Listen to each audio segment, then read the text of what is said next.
It is so wonderful, especially in the middle of the summer, to continue our series on books that really we think have a big impact on how Americans should view the American role in the world.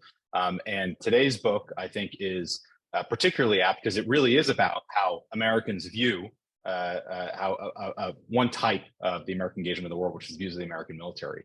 And so it's great to have with us here Dr. Peter Feaver, who is the author of, and the book is still forthcoming. And so I have a digital copy, but not a physical copy, which normally I would hand out. But the book is titled, "Thanks for Your Service, The Causes and Consequences of Public Confidence in the U.S. Military."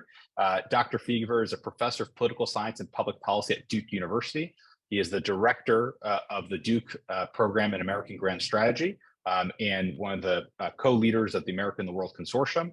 He's published numerous books, monographs, articles, book chapters, and we had him actually just as part of the series a couple months ago, where he was the co-editor of a large volume called The Handoff, which examined some of the memos written by the outgoing George W. Bush administration National Security Council team to the incoming Obama administration National Security Council team, which is a 900-page book. And so hard to digest all in one sitting, but it's a useful resource nonetheless. Peter served in the National Security Council staff on two different administrations, and it's great to have him back here. And he has, as I will always say, his most important affiliation is a longtime advisor, mentor, supporter, speaker, and scholar involved with AHS from the very beginning. So Peter, welcome back and congrats on the book. Well, it's good to be back. Thank you. So as I said, the book is titled, "Thanks for Your Service, The Causes and Consequences of Public Confidence in the U.S. Military." This is actually a hot topic today because, as we were discussing even before we started, you could pick any day, and there's news out there that relates to how the U.S. public is viewing the U.S. military or some of its leaders. And before we dive into some of the who, what, where, when aspects of the book, maybe, Peter, we could actually start you off and saying this is a data-driven book. This is not anecdotal. This is not looking at memoirs. This is not examining the handful of cherry-picked statements from the American public or so forth, or public leaders on these things. This is a data-driven book. So maybe you could actually walk us through first, which is, how do you go about doing the research for this book? What is the data? It's based on a lot of polling that you have done that leads to the book. So maybe if you walk us through that first, and then we can kind of start to get into the results and why it matters. Right. Well, thank you. That's a kind way of describing it, as it's death by tables and figures. So lots there are a lot of tables in there. So that is true. Lots of tables and figures in this. And I should, the heart of the book is two very rich surveys of the American public that NORC did.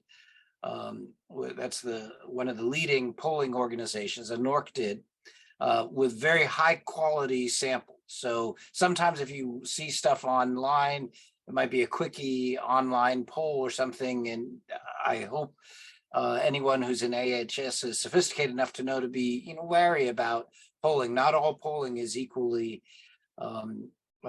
rigorous. This is a very high quality sample of the American adult population, where the survey went far beyond just the simple Gallup question, which is asked very often. What level of confidence do you have in the military, in the presidency, in Congress, all sorts of institutions? And that question's asked and has been asked for almost 50 years now. But the behind the scenes questions that are related to that, why, what does it mean when you say you have high confidence or you don't? Those questions have not been probed as much. And so this survey was meant to be, this book was meant to be really a baseline. Here's the best that we can know about this topic. And then it sort of set the table for future research by follow-on scholars. And so what are, in your mind, some of the key takeaways in the data? I mean, I think we all sort of have seen the decline in trust and confidence in a lot of public institutions, and yet the trust and confidence in the military has remained much higher than those, although it's changing, and we can certainly talk about that. But once you get beyond that sort of kind of wave top results, like what to use the most interesting data that comes out of this? Well, at the bottom level, the finding is that the confidence is high but hollow. And that's an ironic finding, because what motivated this project for me was the fact that some 20, 25 years ago, I published an article with another colleague that was looking at American confidence in the military in the late 90s, mid 90s. And we concluded that confidence was high but brittle. And we thought, there's signs of why we can explain why confidence in the military was high in the mid 90s, but we thought it was likely to go down for a variety of reasons, which we explained. And if you track American polling of the military over time, and you put on the graph when I published that article, and then track what happened since, public confidence in the military went up and stayed up for the next 20 years. It must be because of your work. Exactly. And so about 5 years ago, I and another colleague of mine, Jim Golby, said, let's take a look at this question again. Why was Feaver so wrong 20 years ago? Well, just in the last 2 years, of course, public confidence in the military has declined a little bit, and I hope we get into that in a moment. But what was motivating the original project was, why were reasonable predictions 20 years ago, why have they not come to pass yet?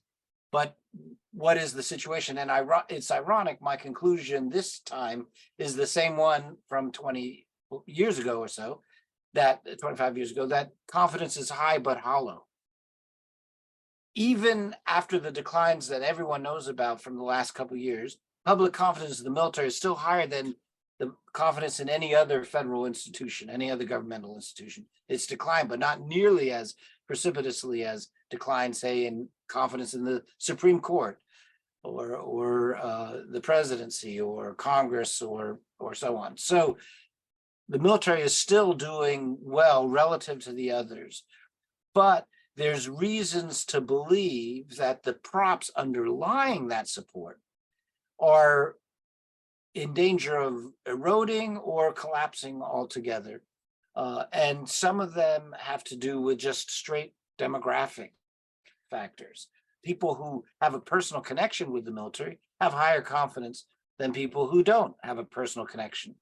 And as the draft era dies off, as the World War II generation is mostly past now, people who personally served or had siblings serve, who had parents who served, now it's down to grandparents who served. Just demographically, that pool is shrinking. So fewer and fewer Americans know anything or have a personal connection to the military. So that's one sort of ineluctable factor that's driving it. Another finding in the book was that public confidence in the military was propped up for the last 20, 25 years because of the 9/11 effect. We've basically been at war, and the American public rallies to the military when you're at war. Well, we're not at war now. With the withdrawal from Afghanistan, the GWAT era, whatever it was, whatever we say about the threat that remains, we're not at war in the way we were during the Iraq and the Afghanistan war phase. And so you might expect a corresponding decline because that's changed. And I can go, issue by issue, but that gives you a sense of why it might still seem relatively high in 2023, but there are things to watch, and because you might expect it to go down. Well, we won't accuse you of being the Cassandra of public confidence in the U.S. military. So we'll leave that aside. But you mentioned one, personal contact. I think in the book in what probably took a lot of work to think about the alliteration here, but you have like 6 factors that all start with P's, right? As to what are the factors that matter: patriotism, performance, professional ethics, party, personal contact, as an example you just gave, and public pressure. And so of these 6, which are the ones that you think either does the most explanatory power, let's say in the nice academic phrase, right, which actually explains the most understanding for what actually dictates public pressure? And which of these do you think you're actually most worried about when it comes to the hollowing out, let's say, the concern over how hollow that support is? Right. Well, I think the first 3 are the ones that do the most work. So patriotism, are we at war? Secondly, performance, the perception, which may not necessarily be the reality, but the perception that the military is quite competent in doing its mission. And then professional ethics, the perception that the military can be counted on to behave professionally. That is, to not meddle in partisan politics, to not behave unethically and cheat and lie and so forth. Those three are the most important. And if I had only a minute with the chairman of the Joint Chiefs of Staff, I would say, there's nothing you can do about the patriotism factor. Don't worry about that. Pay attention to performance and professional ethics. Earn it. Be worthy of high confidence and be hypersensitive to any decline in performance or views of your performance in those two areas. However, from a worrying point of view, where you would say some of the confidence in the military may not be as healthy as it ought to be, those are in the other categories that you mentioned. One of them is the party. We know that there's a huge gap between Republican confidence in the military and Democratic confidence in the military. In the aggregate, if you just look at the aggregate number, Americans as a whole in the aggregate have high confidence. But for the last 20 years, that's been because the Republicans have very, very high levels, so high that it almost became an identity issue. That if you like the military, that's a sign that you're Republican. And if you're a Republican, you must necessarily have liked the military. Democratic views were much more variable. And that kind of party gap may not be healthy. That one's certainly not healthy if the military develops a partisan identity. But as we've seen in the last 2 years, the drop in public confidence in the military is mostly a Republican phenomenon, and it's a result of Republican opinion leaders directly going after the military and attacking the military. And so the military getting dragged into a partisan food fight that is unhealthy. And so there's a way where the dynamic of public confidence in the military may have intersected with partisan politics in unhealthy ways. And then the other one I'll flag, well, because I hope we come back to that. I want to put a pin in that because there's a lot to come back to, but let me just flag the one other that helps give the rise to the idea of it being hollow. And this is the public pressure. So social psychologists have this term called social desirability bias, where people will say what they think is the socially approved answer, and they do it even if they don't really mean to do it. So if you just look at aggregate polling numbers, they may be inflated with people giving what they think is the answer they're supposed to give. And if you use techniques to uncover latent attitudes, that you'll tap into what the real view is. And in the surveys, we put in several experiments that were designed to do this, to sort of reveal the latent attitude. And when you use those techniques, you can drop public confidence in the military by 7 to 25 points, a pretty significant drop, saying that there's a fair bit of social desirability bias. And the anecdote that illustrates this is the scene from Curb Your Enthusiasm. I don't know if you've ever seen that show or seen the scene I'm about to relate, but Larry David's at a dinner party. He's being introduced to people, and one of the couples there, she brings her boyfriend who is in the military, and one by one they go around and say, "Thank you for your service, thank you for your service, thank you." And then it's Larry David's turn. He says, "Hi, nice to meet you." It doesn't say "thank you for your service," and everyone sort of freezes, and it turns into a big, to do. And the hosts kick Larry David out for being rude. It's a wonderful comedic moment, but captures the idea of how just saying thanks for your service become almost performative. Everybody feels they have to do it. That suggests that if you trick the social desirability, if it ever becomes politically acceptable, for instance, to not express confidence in the military because opinion leaders you respect are now attacking the military, that could collapse support pretty quickly. And so that's why I would flag that as something concerning as well. Sorry Yeah, to no, go on so long. no, of course, there's so many different interesting avenues we could go down.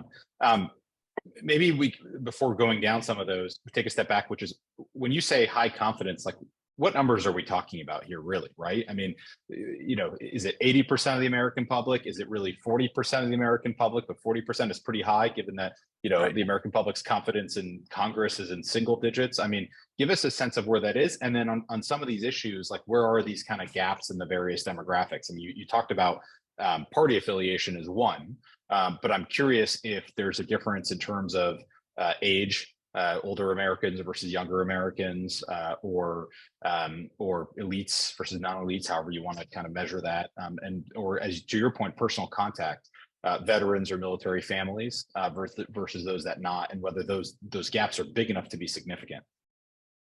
Right. Okay. When this question is asked by Gallup, they say how much confidence you have in the military, and then they give you options: a great deal, quite a lot, somewhat, not at all. Okay. And sometimes, usually, Gallup will combine the first two answers. These are the people with high confidence: a great deal and quite a lot. And those numbers are very high, as high, in the a supermajority have those levels of confidence in the military. And it's been even higher, immediately after 9/11, it will be in the high 80s, and of course it's dropped recently.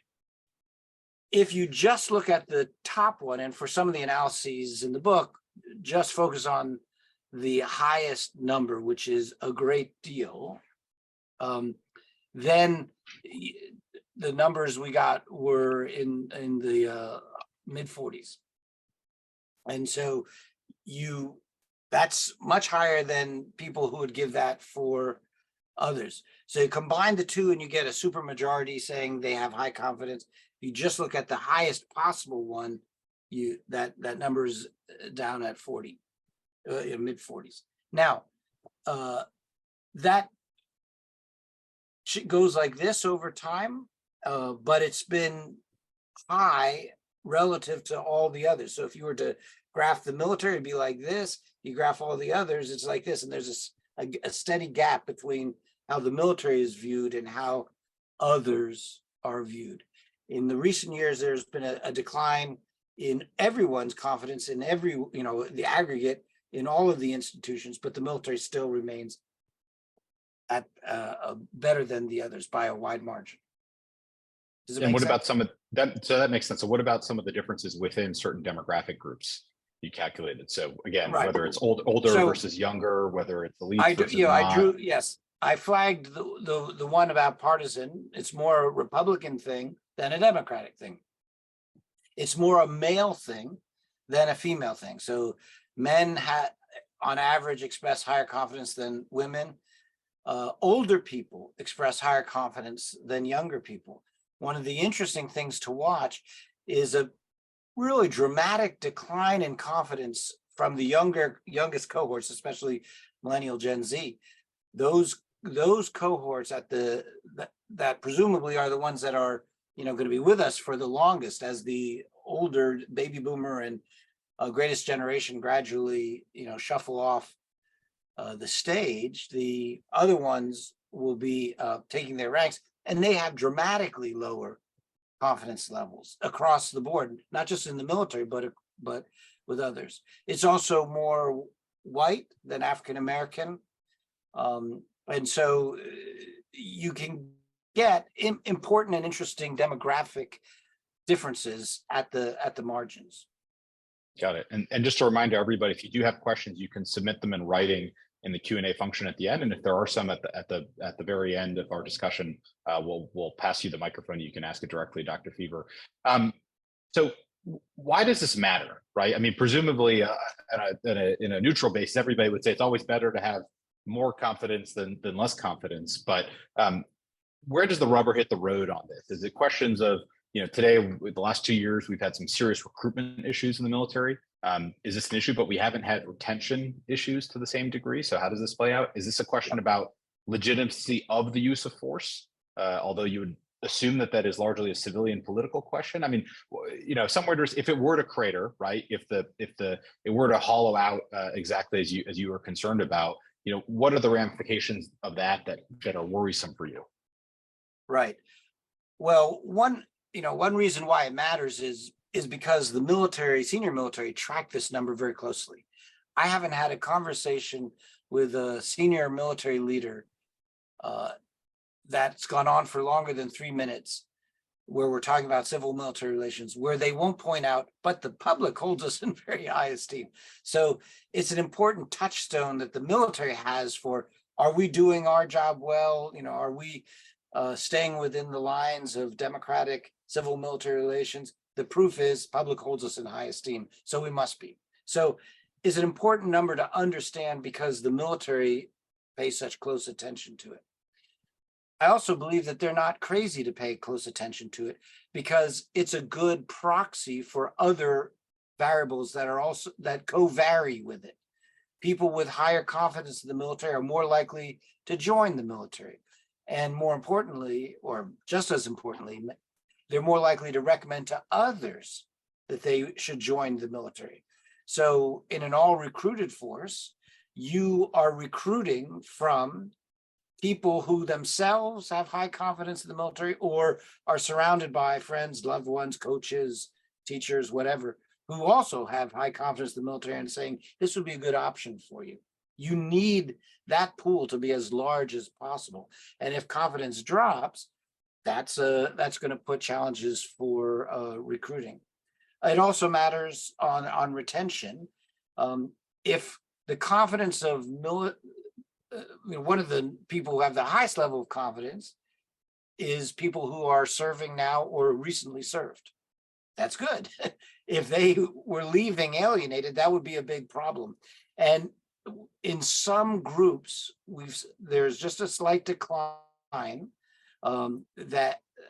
where these are veterans who are the slight decline in their confidence. Well, that's a point, could be an indicator of a problem looming in the horizon on retention. If people who've had experience with the military say, that was not what I expected it to be, that could become a retention problem. And of course, the other obvious covariate is people with higher confidence in the military more willing to spend on defense spending. And so for all those, which of course the Defense Department cares about. So for all those reasons, it's a good barometer number to help you see what's the mood of the public with respect to the military as a whole. Now, I'm sorry, what were you going to say? No, go ahead. The flip side of that is people with, or not the flip side, but the related is people with high confidence in the military are more willing to use the military. Think the military might be more useful as a tool for foreign policy, or even possibly as a tool for domestic policy. And this is where it starts to get tricky. One of the reasons why at the height of the COVID crisis, the Trump administration said, well, let's have the military distribute vaccines. That's not a military mission, but public has high confidence in the military. That'll be a sign we're taking the military, the problem seriously. That's a sign that we're, taking decisive action. And so the military ends up getting pushed forward as the response of first resort, whether or not it's an actual national security military concern or something unrelated, but just big problem. And then, so that, that's another reason to reflect on what the meaning of public confidence might be. And does this play out in some of the same way that, let's say, a president looks at his approval rating, in the sense that, president's considering some options, wants to get a temperature check on, how much rope he might have on some of the things that might be a little bit more difficult to do. Okay, if I'm underwater, not going to push the controversial stuff if I got some room, et cetera. Now, I'm loath to say the military as a unit in that way, but does the military say, oh, look, the public has high confidence in us, therefore we can do things and then push the envelope on things or wade into certain things in ways that if we were seen a little bit more controversially, maybe we can't. And we can get into a whole bunch of hot topic social issues today, right? In the sense that you have presidential administrations that I think are using the military to help advance a broader political or civilian agenda as well in that way. But does the military say we've got some cushion here because of these public views, or does it not kind of actually play out that way? I think that there's probably examples of individual high profile civil military disputes where the military protagonists thought to themselves, actually, we're kind of well regarded here, so I'm well positioned in this political fight. And I'm thinking now of General Powell when he was chairman of the Joint Chiefs of Staff, and his argument with the Clinton administration over the policy on gays in the military. General Powell knew he was individually more popular than President Clinton, but the military as a whole was more respected than the Clinton White House or than the Congress was. And that probably stiffened his resolve, if he needed it stiffened, because he obviously also believed in the policy position he was taking. But more often, I think, it is that it's just implicit power. That is to say, the president knows, or Congress knows, that they are in a political tug of war with an institution that's more popular than them. And that causes them to negotiate their relationship with the military in ways that are different, maybe, than how they would negotiate their relationship with bureaucrats that they think they're more popular than, or parts of the government, parts of the society that do not have the latent political clout of the military. I want to emphasize, we are blessed in the United States that our military does not use the full extent of the political power that it has.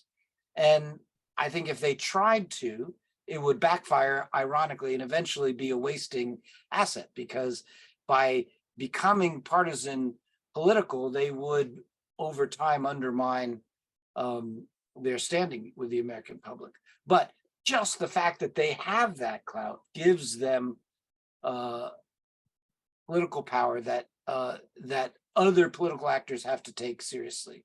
And anyone who's worked in the government knows, in the interagency give and take, that the military voice carries weight in part because of the high regard that the public has for the military, in addition to whatever is the intrinsic merits of the argument they're presenting. How sensitive or educated might not be the right word, is the American public on some of these things, i.e., do they react to negative instances, let's say, in terms of the military, in the same way as they react to positive instances, or do one outweigh the other, right? Is Abu Ghraib, the scandal Abu Ghraib, or the withdrawal from Afghanistan, that are such highly negative incidents, they will treat those or inculcate those in their views in the same way as, let's say, the first Gulf War, or the military's involvement in the distribution of COVID vaccine, which are seen as very kind of successful ways? Or are they more, as many kind of, they look at the bad news and they over-index on that? Right. Well, that's a great question, and allows me to tout some of the stuff that is presented in the book, and also that gives me some assurance that I'm tapping into some real attitudes here. So the survey uses experimental techniques where you divide up the respondents, randomly assign them, and some hear the question without any prompts. Others hear the question, what do you think about the military? But after hearing news about the military that's favorable, and others who hear that question after hearing news that's unfavorable. And if you're tapping into real attitudes, you would expect that the public's response would go up when they hear favorable news and go down in response to negative news. And that is happening to a certain extent, but not wildly. And with what I would call, or what the political scientists call, a certain amount of ceiling effects. That is to say, the public already has a high degree of respect in the military. It's hard to nudge it further up with positive news. That suggests that the public's high esteem is high in part because they've baked in this view that the military is competent. So telling them that they're competent just tells them what they already knew. But if you tell them about a botched thing, then that produces a drop, which is what you would expect. That shows that that number moves in reasonable ways with information. Interestingly, just telling them the prompt about ethics did not work the way it was designed to. So the survey had a question that said, as many as 200 generals have engaged in bad behaviors. And then the survey said, and a tiny percentage of the generals engaged in bad behaviors. Well, the tiny percentage is 200, so they were, but the wording was designed to make it seem like it's a big number, make it seem like it's a small number. But just mentioning any bad behavior had a negative effect on public confidence. And that suggests that the public might be fairly sensitive to reports about ethical violations, that there's an expectation that the military will hold itself in high esteem. And so even if it's a small number, a few bad apples can have a poisoning effect if that information penetrates. So that's a sobering number for the military. It means that they have to take very seriously any reports, and they can't just say, well, only a tiny fraction of the military experiences sexual assault and sexual harassment. That tiny fraction may be toxic for public attitudes towards the military. And of course, in and of itself is unacceptable and needs to be addressed, but also it could likely have knock-on effects. On just that last item is interesting. At a seminar that AHS hosted a number of months ago for some of our national defense fellows, talking about some of the recruitment crisis, let's say in the military, and students were asked, what are the cause of this? And one student said, well, because the military is a sexual assault problem. And our seminar leader said, let's focus on this. Raise your hands. Where do you think there's more sexual assault that's prevalent, on college campuses or in the military? And all the students actually said on college campuses. And then it said, well, is anybody telling you not to go to college? Right? And they said, no, of course not. And so the point was not that this isn't a problem, it is, but that because it is the military, it takes on a larger than life, or goes under the microscope in a way that maybe even in your day-to-day life you didn't understand. I think that was an interesting point to the students. I want to ask you another question. But it is real. We have strong data to show that concerns about sexual assault, sexual harassment is identified by individuals as a reason they are less likely to join the military, and just as importantly, less likely to recommend others to join. And so that particular issue is one that the military has to track closely, and they can't say, well, we're no worse off than the colleges, because the military needs to recruit in a different way than colleges do. Right. So another question to you about the sort of sensitivity or discriminatory capacity, let's say, of the American public. How does the public discriminate between what the military does, let's say, or ascribes the responsibility for actions to the military versus to civilian leadership, right? And so the disastrous withdrawal from Afghanistan, very clearly the President Biden's approval rating tanked. And basically is not recovered almost 2 years later as a consequence of that. It lost a lot of confidence in the president. But there's some evidence, obviously, that confidence has also suffered in the military, but not to the same degree, I would suggest, right? Or to your point before, which is during the United States clearly struggled, to say the least, in the wars in Afghanistan and Iraq for a very, very long time. And President Bush suffered politically as a consequence of that. But yet, to your point, to your data, American competence views of the military did not in the same way. So how does the public disaggregate these things? Is there an easy rubric to do it? Does it depend on the case? Does it matter if it's questions of performance versus questions of ethics, for example, or some of the other factors? So two answers. First is the public attitude to the military does seem to move in response to either survey experimental prompts that a surveyor like me feeds them, or real world events. So if you peg, disaster points in the Iraq War or positive points in the Iraq War, the surge, for instance, that the public attitude to the military confidence in the military moves slightly in response to those real world events.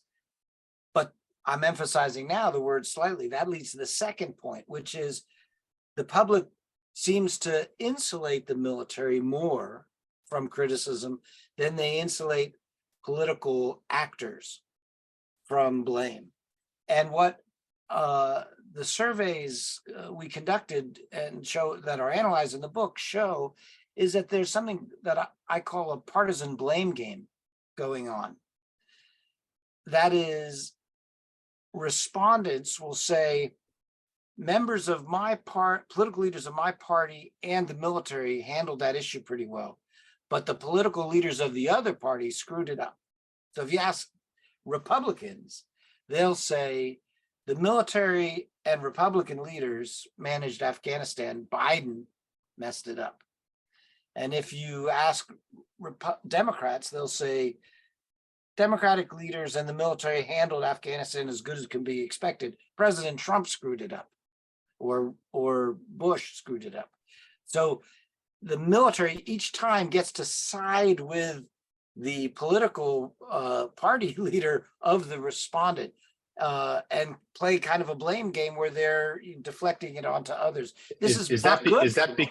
Is that because of the other factors, i.e., because of patriotism and party or personal contact, whatever? There's some of these views of the military are, let's say, stickier with the American public than others.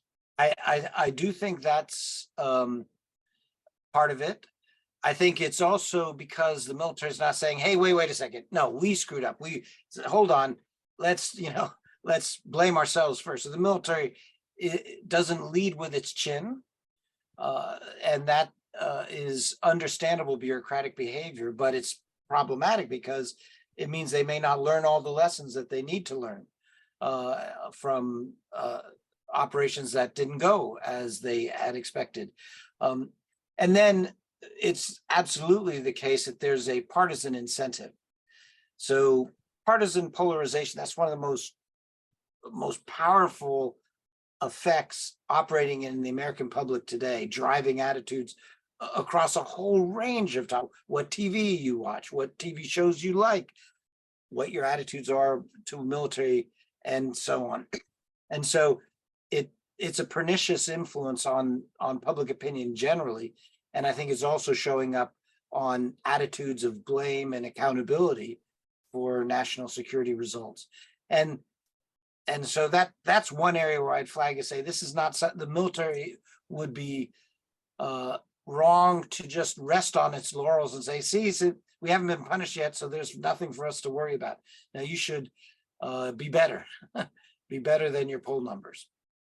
So let me ask you one last question on this line, and then we'll go into a lot of hot button current issues on this topic. And then, as a reminder, if you'd like to submit a question, please do so in the Q&A.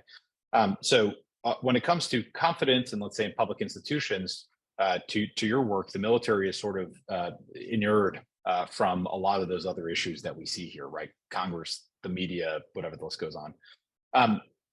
Do you think that this confidence is the cause or consequence of other issues going on in American society? Or let me put it a little differently, which is, do you think that as changes happening in American society, whether that has to do with structure of family, economic changes, decline of manufacturing, racial or demographic changes, drug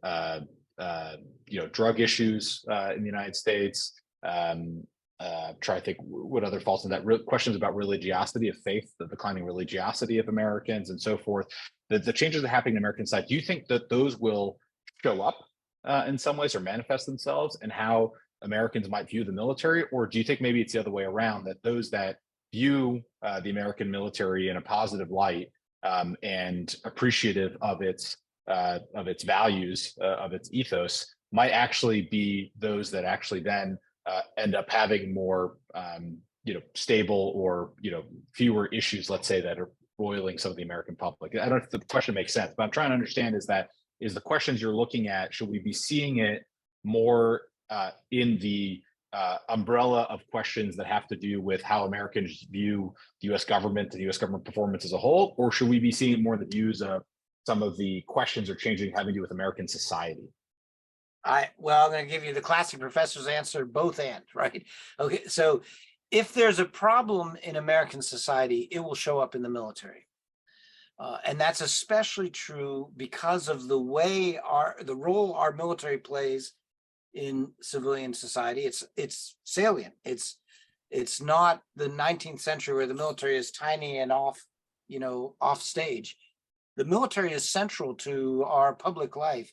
You cannot go to a major sporting event without experiencing a flyover, thanks to the troops. It's part of the civic religion. So it's salient in American life, and it's recruited from the American life, and it has to be constantly recruited every year in, year out, because of the upper out system. We're pushing people out of the military and having to bring in new people. So that means that trends in the society, for good or for ill, those trends will eventually make their way into the American military.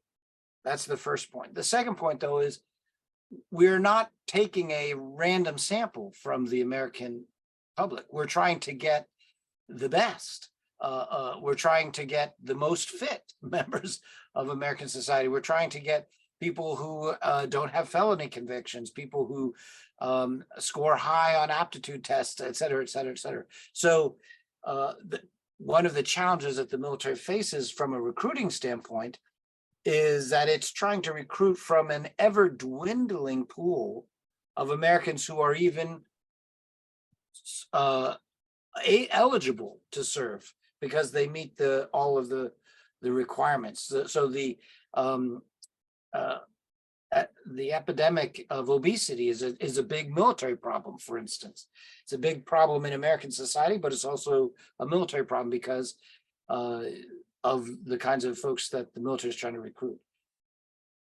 That means that attitudes towards the military and how the military is handling any one of these problems, whether it's a problem of suicide, whether it's a problem of sexual assault, whether it's a problem of attitudes towards race, how the military treats that matters a lot and is noticed and discussed even more than it might be the case for other corners of American society. So it becomes a public issue. And I think that's what's happened over the last several years. Culture war is a big deal in partisan politics, and it was inevitable that it would become a big deal for the military as well. It's pernicious that it's become a big deal for the military, but we shouldn't be surprised that that's the case. I think we should be taking steps to limit that corrosive impact, but we shouldn't be surprised that it's happening. So that's a perfect segue into some of the hot button topics I want to ask you, and then we'll go to questions. So a lot of them have to do with, I think, unfortunately, culture war stuff and less kind of performance questions, although we could talk about that too. So we were talking about it before we went online. The outgoing chairman of the Joint Chiefs, General Milley, over his performance in that seat has come under a lot of heat for a variety of things in different ways, whether that was marching with the president and his staff in Lafayette Square, Washington, D.C. at some of the Black Lives Matter protests and riots in that way, whether it's talking about race issues and critical race theory about what gets taught and what should get read in the academies and so forth. And then the discovery as part of the indictment of the former president of some very, very sensitive national security related documents, including things that have to do supposedly with General Milley's concerns over Iran and its nuclear program at the end of the administration. Is this a question of an individual and happening to being used as a political football in some ways? Is this a question of not reading the moment correctly and understanding the dynamics at play here? And when you reach that level, you are, yes, technically the military, but you are functionally seen as a political actor, and you have to be aware of that. I mean, can you unpack this a little bit for us? I know there's a lot of different ways to think about it.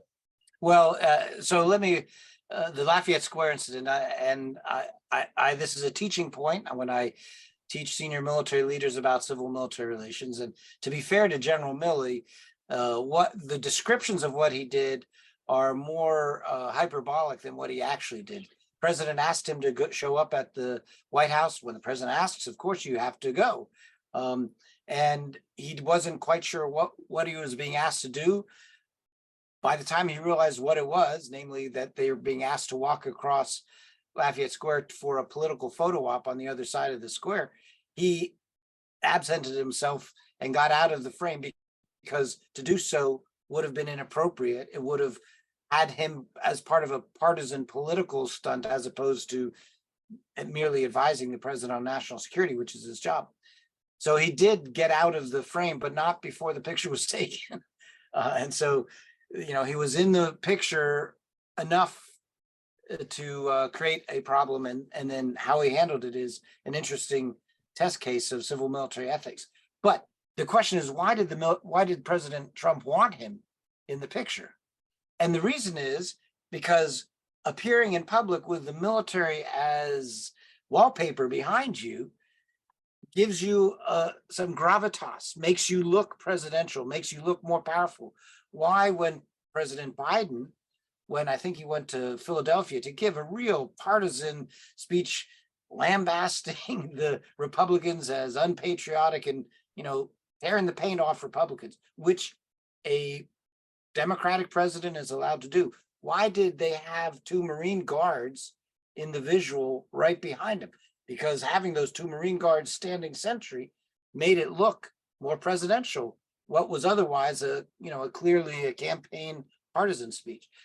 The military's high regard in civilian society makes them a very useful prop in partisan politics. And that's, of course, paradoxical, because the more they do that, the more they're tarnishing the reputation of the military. And you just can't get civilian political leaders to behave responsibly in this area. They're going to try to drag the military in, and it's the military's job to say, sir, I get you.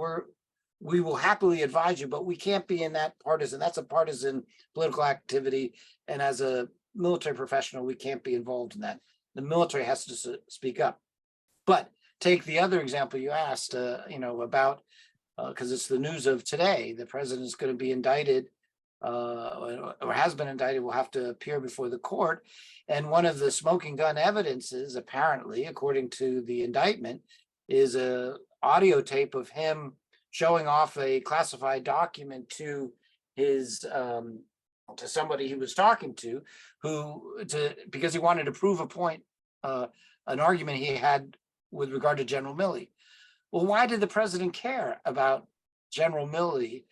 One possible explanation is that Milley represented an institution that was held in higher esteem by a wider swath of the American public than even the president himself.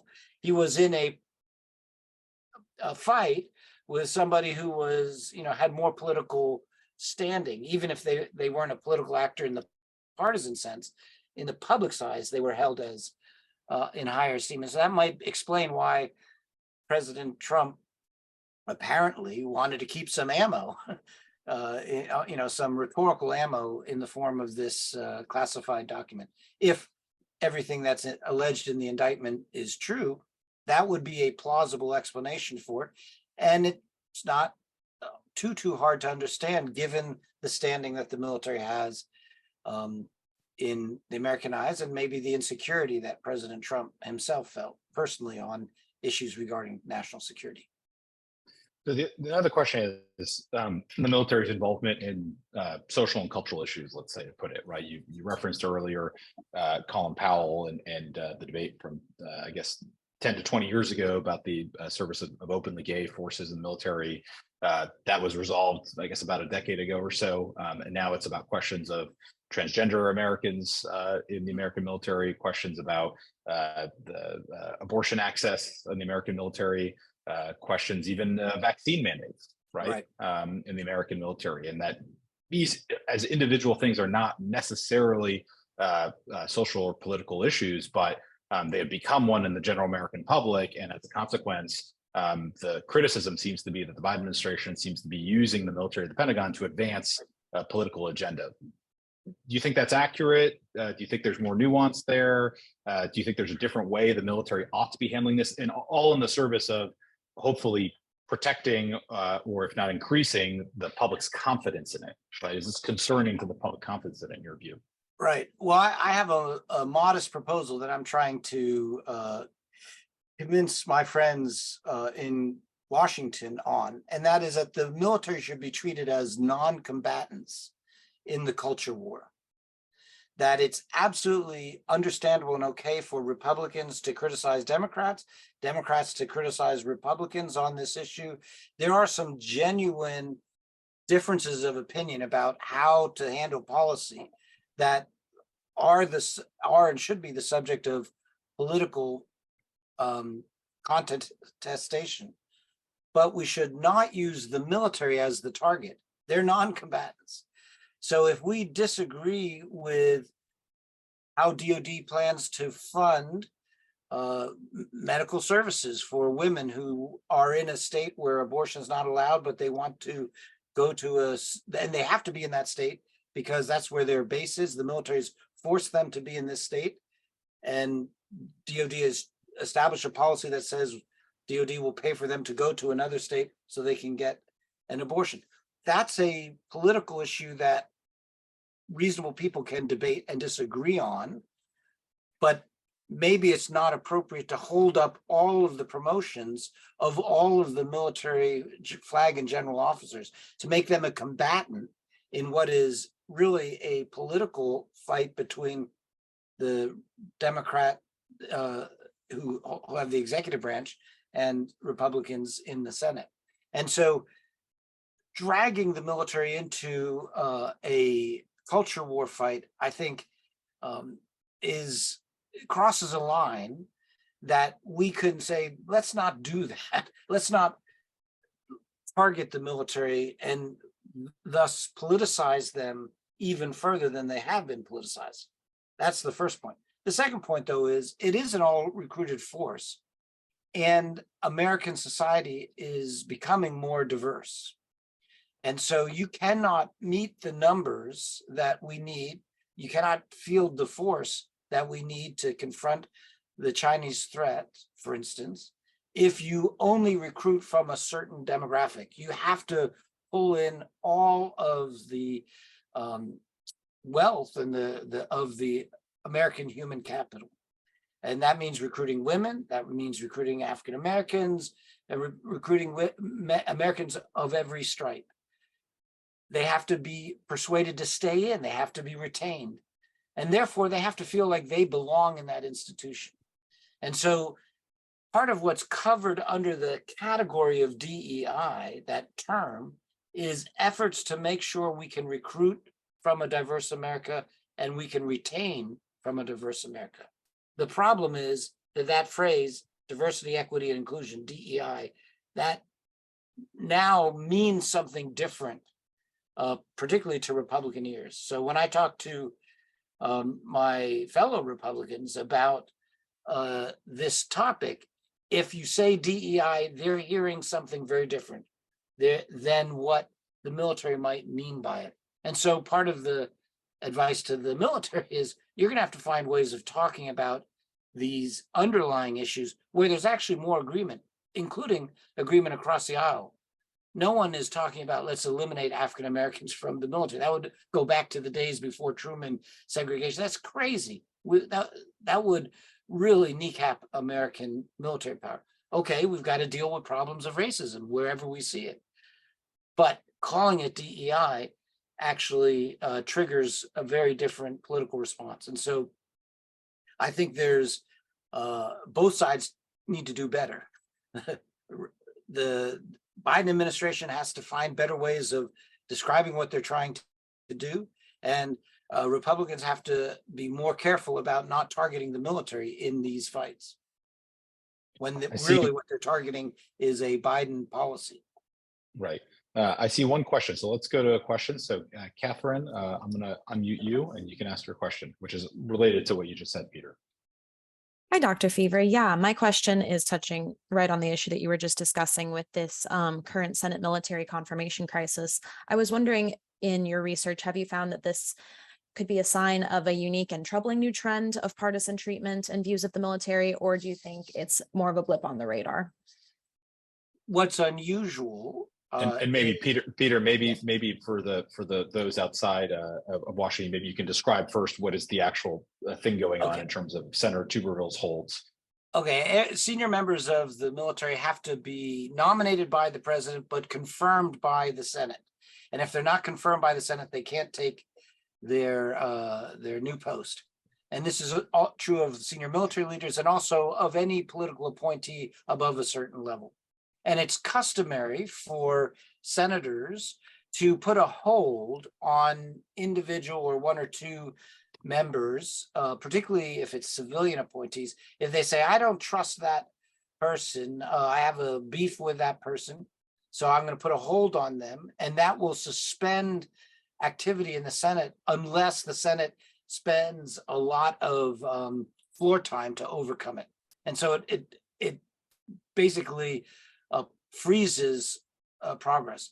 Sometimes members of the Senate use that not because they have any objection to that individual, but because this is a pain leverage to get something else. So it's basically like a hostage situation, and they take hostage a member, candidate. Well, what's unusual today is that Senator Tuberville, the junior senator from Alabama, has put a hold on all flag and general officers. So this is hundreds of promotions, not a one or two, and said none of them can go forward so long as the Defense Department is paying for service women to travel out of state to get medical care, to include abortion. And so this is unusual to have all of the military confirmations held up, and it's extremely disruptive of military readiness. This creates a ripple down effect. It makes it hard to move the members of the military in and out of posts. The families are held, are frozen. They don't know if they're going to be moving here or not moving here, and it of course puts the U.S. military on their hind legs vis-a-vis geopolitical threats abroad. Does it mean that the military is not ready to respond to a crisis? No, of course, in a crisis, they could still respond, but it's not a good way to run the world's leading superpower. And so the Defense Department and Senator Tuberville are going to have to find a peace agreement where they deal with the underlying dispute, policy dispute at issue.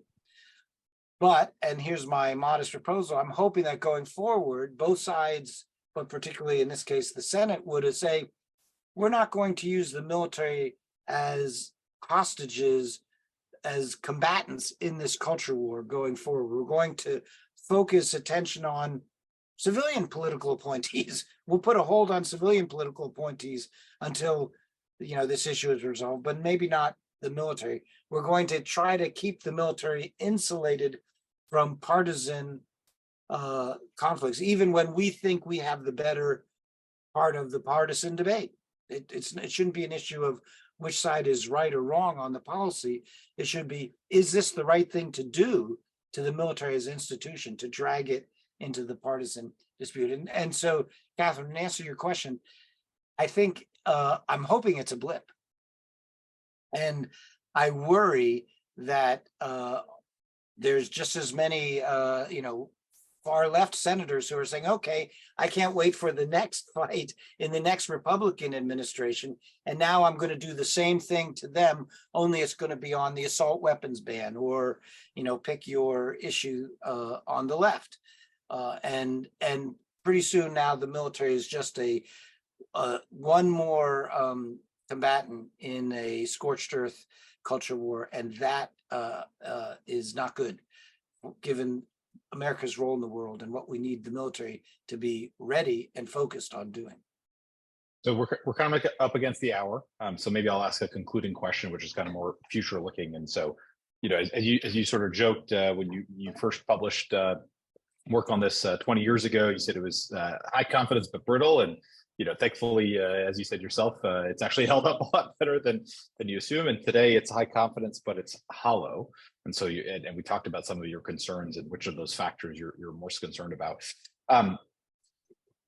Who is the onus on to try and prevent you from being correct in sense of the hollowness? Is it things that the military itself, and again, I really don't like using the military as this overarching term because there's so many different components to this, obviously, but is it things that the military ought to do in order to try and maintain its competence? Is it things that the president of the United States or Congress or elected leaders ought to do to help maintain the public confidence in the American military? Or is it things that have, as I was kind of alluding to earlier, much more to do with civil society and much more to do with educators in our school and leaders in our churches and mentors and so forth on our sports teams? I mean, really more community leaders that actually are going to have a much bigger impact on how the public sees the military. I'm kind of curious where you would focus your attention. Who is the actor that could try and keep this going? Well, first of all, I hope I'm proven wrong, and I hope 20 years from now, when I'm in my mid 80s, if I'm not running for president, that you will have me back and we can you can explain how I got it wrong, and I'll explain how it's obvious how I got it wrong. That's what political scientists are good at, by the way, is explaining the past. We're not so good about predicting the future. But if I were to lay the blame, or not the blame, the onus of responsibility, I would say civilians bear more of the responsibility, but practically it's the military who's going to do most of the work on this issue. Because military professionals are focused on civil military relations. Military professionals are seized with the issue of how they're perceived in the American public. They think about it a fair bit, and the civilian public rarely thinks about it. There's a lot of work that could be done and should be done on the civilian side, to begin with civics education. I think civics education is broken in the United States. And I wish the students that I'm getting at Duke, who are excellent, they're absolutely wonderful, brilliant in many respects, but I don't think they've had as much training in military history, diplomatic history, the role of the military, as I think American citizens need to have if they're going to just be responsible voters. And so I would love to see more done at the K through 12 level to better educate the American public about the military. But realistically, I don't know that that's going to happen. And so whereas I think I have a better shot of convincing the military, home in on this stuff. You are the professional, so you have to be the custodians of your relationship with your client, in this case, the American public. All professionals are more focused on professional ethics than their clients are. And so you, the military, have to be just as attentive. And so you have to make sure you're not just worried about high prestige, you're worried about earning that high prestige. So do the serious after action review of the GWAT. What worked, what didn't work, why not? What can be blamed legitimately on civilian leaders, but what is the military's role in this? How should the military maintain the viability of the all-volunteer force? That's a problem for us all to be thinking about, but the military, it's mission critical for them to be thinking about it. And so we all have responsibility in this area, but I put the real burden on military leaders. And I'll end on this happy note. they are seized with this issue. I've talked to many senior military leaders from the top to mid-level ranks. They are not taking this issue cavalierly. They're concerned about it. They recognize that they have work to do to maintain good relations with American society as American society is changing. And so I'm hopeful that the same military that has shown innovation and adaptation in response to technical and geopolitical threats will be able to wrestle down this issue as well. Well, that's a call to action for all of us, not just for the military, as you said, in terms of civics education and wider. So Peter Feaver, thanks for your time with us. Congratulations on the book. Thanks for your service, as they say. Book forthcoming and on sale on Amazon and elsewhere. And thank everybody for joining us. And I really do hope that Peter's work and the data underlying it really is a hugely informative and major contribution to a better education on these issues, as you just laid it out there at the end. So thank you, everybody, so much. Thank you.